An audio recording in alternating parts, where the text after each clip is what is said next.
Hey everyone, welcome back to our new Picket fence garden. We have planted a few things up here so far, but today we are back to plant a lot more. So before we get to placing everything and getting them in the ground, we thought that we would do a little walkthrough of what we're planting and how we kind of came up with the design of this space. Yeah, I feel like we have a layout that you actually worked on and it was beautiful.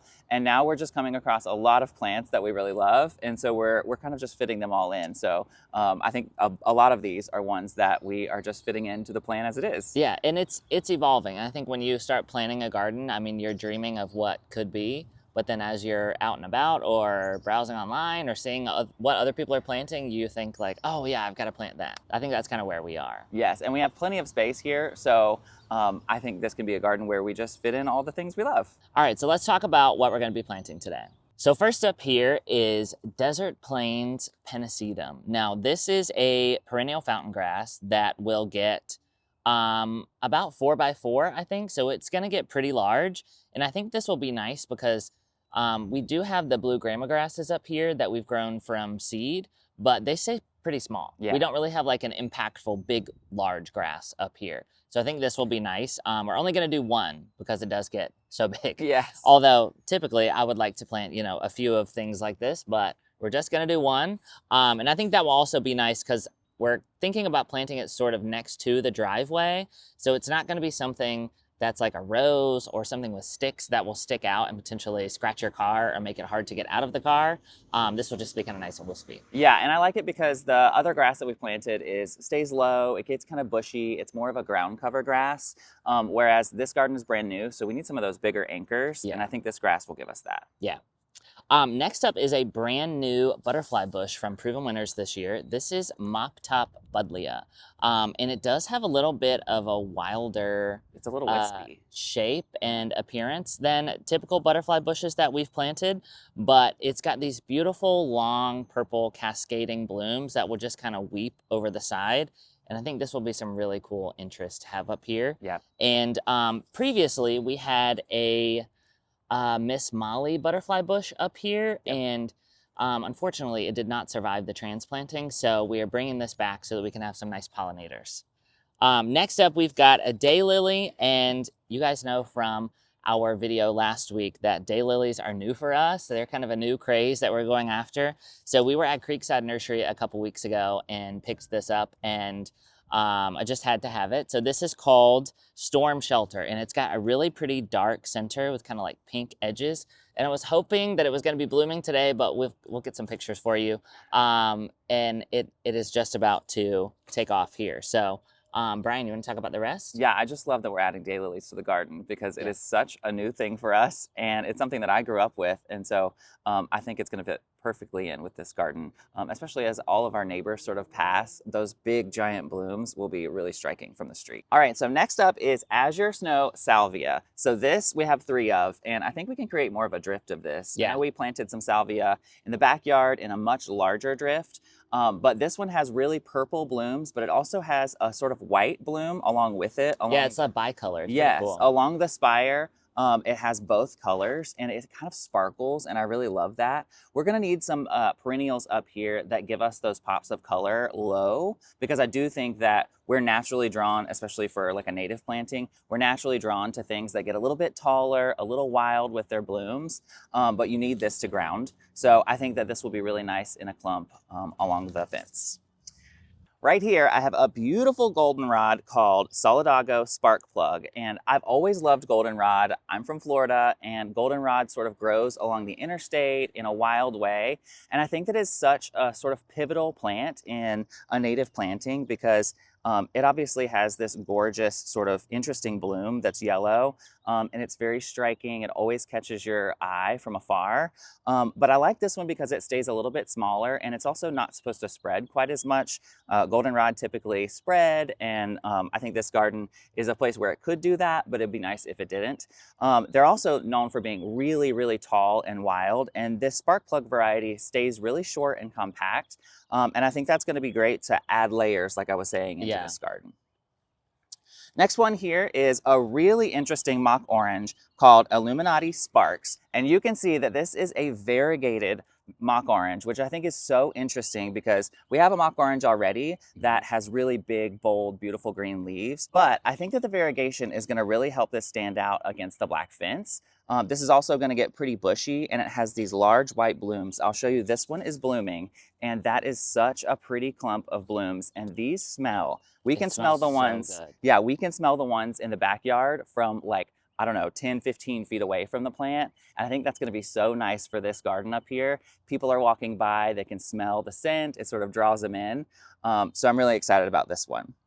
Last thing is we have two different iris, and you guys know we are sort of adding iris and daylilies to our garden in a way that we hadn't really planned for because they're not plants that we really loved before.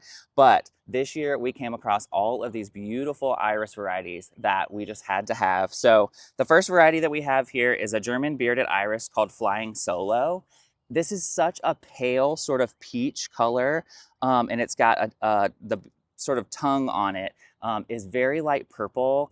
And I just think it's going to be so pretty mixed in up here. So you guys know these only flower for 1 or 2 weeks a year. And so what I like to do with them is sort of underplant them around different plants that could use some of this gorgeous silvery texture, as obviously it's a very wide grassy texture. It's not going to move quite the same way that grass does. But since they only bloom that one time of year, I like to plant them around things that are going to have a more prolific bloom habit and are just going to give us a little bit more throughout the year. The next one we have here is a gorgeous purple and white, and it's got some really, really interesting veining. This one is called Autumn Circus. And I think we're going to end up planting these separately, probably on different sides of the fence. Yeah. Some people mix their iris colors, and I think that's really pretty. I would like these to clump and to sort of have their own little moment along the fence line. So I think that we're going to plant these separately. I think we have one more tucked in here. And this is Raised for Days Heliopsis. So this is a brand new Heliopsis from Proven Winners, and they sent this to us as a sample. And I think that this Heliopsis is so interesting because it has a big double bloom. Normally Heliopsis just have one single bloom, but they're usually covered in those blooms, so that's what the statement is. But this one is actually covered in big double blooms, and I think it's gonna be a really, really pretty pop in this garden. We have a lot of yellow coming in here, so we'll probably be careful to spread that around, but I think that yellow is such a pivotal color in a native planting, so I think it's gonna be great. All right, I think we're gonna get these placed around and get started planting.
All right, guys, we got everything in the ground, and after much deliberation, I think that we landed in a good spot. And what we're going for up here is, it's a little bit different than how we normally plant. So normally we plant, you know, in big drifts. And up here, we want this to feel a little bit more natural, definitely pollinator friendly, a little bit more of like a native, not necessarily wild garden, but just you'll notice we've just got like one of things here and there rather than big drifts.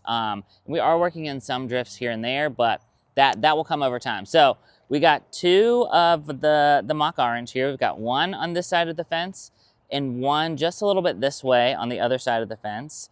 And what we're kind of thinking is, you know, when we have multiples, instead of planting them next to each other, especially shrubs that get really big, we're just gonna plant them on the other side of the fence and kind of separate them just a little bit, and that way you get the interest on both sides. We got the daylily here, and I was saying, okay, now I'm gonna eat my words, because I was saying that we're just planting ones of things, but now I'm thinking we might want a couple more daylilies just because this bloom is gonna be so pretty, and I think we're gonna want a little bit more impact. And then if you come down here, we've got the desert plains, fountain grass that will just fill in this area really nicely. Gets about 4 feet tall, 4 feet wide. And then we got the solidago here. And I really like this one. It's really like a nice bright pop. And we're missing yellow up here, and it's just really nice. So then we keep going. We've got the purple iris right here. And we were thinking that the iris and the foxgloves might be in bloom at the same time. The foxgloves are pink gin, so that like light baby pink color will be really pretty with the purple and white iris. And then we've got the azure snow in a little drift here.